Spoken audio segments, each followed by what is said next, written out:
ছাব্বিশে জুন আন্তর্জাতিক মাদক বিরোধী দিবস উপলক্ষে নোয়াখালীর বেগমগঞ্জে গোপালপুর ফাউন্ডেশনের উদ্যোগে মাদক বিরোধী সমাবেশ অনুষ্ঠিত হয়েছে।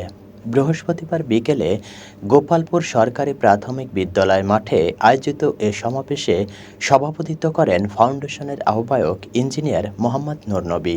প্রধান অতিথি ছিলেন ইউএনও আরিফুর রহমান। বিশেষ অতিথি ছিলেন অতিরিক্ত পুলিশ সুপার আ.ন.ম ইমরান খান ও নাসিমুল গনি চৌধুরী মহল। প্রধান আলোচক ছিলেন জেলা মাদকদ্রব্য নিয়ন্ত্রণ অধিদপ্তরের সহকারী পরিচালক সুব্রত সরকার শুভ।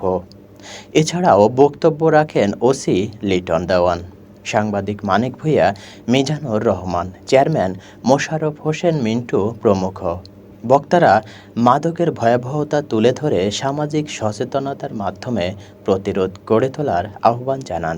এই ক্ষুদ্র আয়োজন ক্ষুদ্র প্রয়াসে বাংলাদেশে মাদক উৎপাদনের কোনো কারণ 5 আগস্টের পর থেকে জানাচ্ছি, কৃতজ্ঞতা জানাচ্ছি। আমি কিছু কথা বলতে যাচ্ছি, আমি আসলে বক্তব্য না, শুধু আরেক গুরুত্বপূর্ণ ব্যক্তি অল্প অনেক সময় ধরে শুনতেছেন, সবাইকেই ধন্যবাদ। এবং হচ্ছে একটি পৌরসভা আমার